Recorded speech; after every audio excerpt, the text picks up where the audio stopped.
Nakapagtala ang Board of Investments ng mahigit 640 billion pesos investment approvals na pinakamataas sa loob ng halos 6 na dekada. Narito ang report.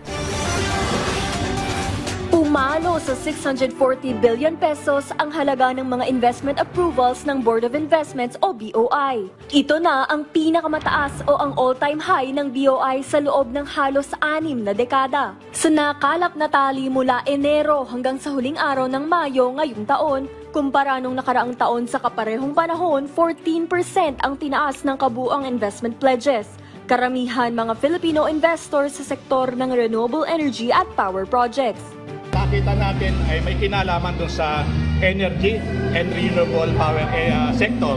So ito makakakita rito tayo ng mga dekalidad na trabaho, pangmatagalan. So it is very important for us to be able to follow through, and that is the directive of the President vis-a-vis the commitments made by countries where the President has visited over the last year. 96% na ng mga Pilipino ang employed o may trabaho. Ayon sa Philippine Statistics Authority, nitong April 2024, ang bilang ng mga Pilipino na may trabaho o negosyo ay naitala sa 48.36 million.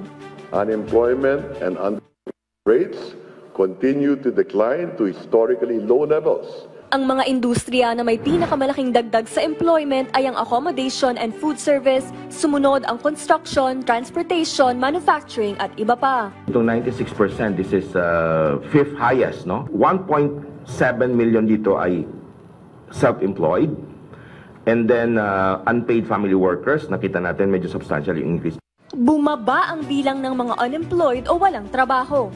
Nasa 109,000 ang nagkatrabaho nitong Enero. Kung ikukumpara naman nung nakalipas na taon sa kaparehong buwan, mula 2.26 million na unemployed, ngayon ay 2.04 million na lamang.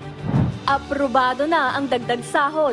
Epektibo sa July 17, aakyat sa 645 pesos ang daily wage ng mga manggagawang nasa labas ng agriculture sector sa National Capital Region, mula sa dating 610 pesos.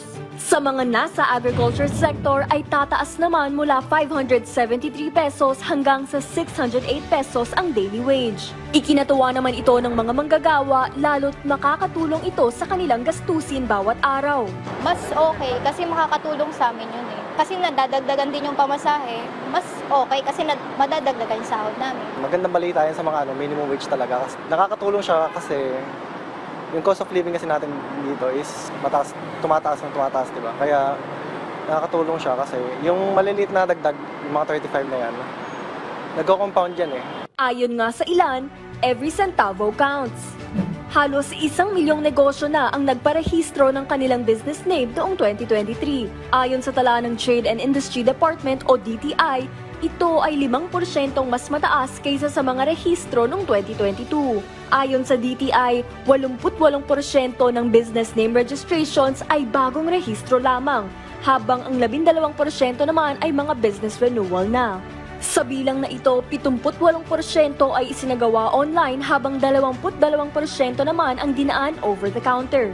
Ayon sa DTI, pangunahing nagpaparehistro pa rin ay mga sari-sari store, kasunod ang mga restaurant at mobile food services, pangatlo naman ay ang real estate activities. Sujin Kim para sa Pambansang TV sa Bagong Pilipinas.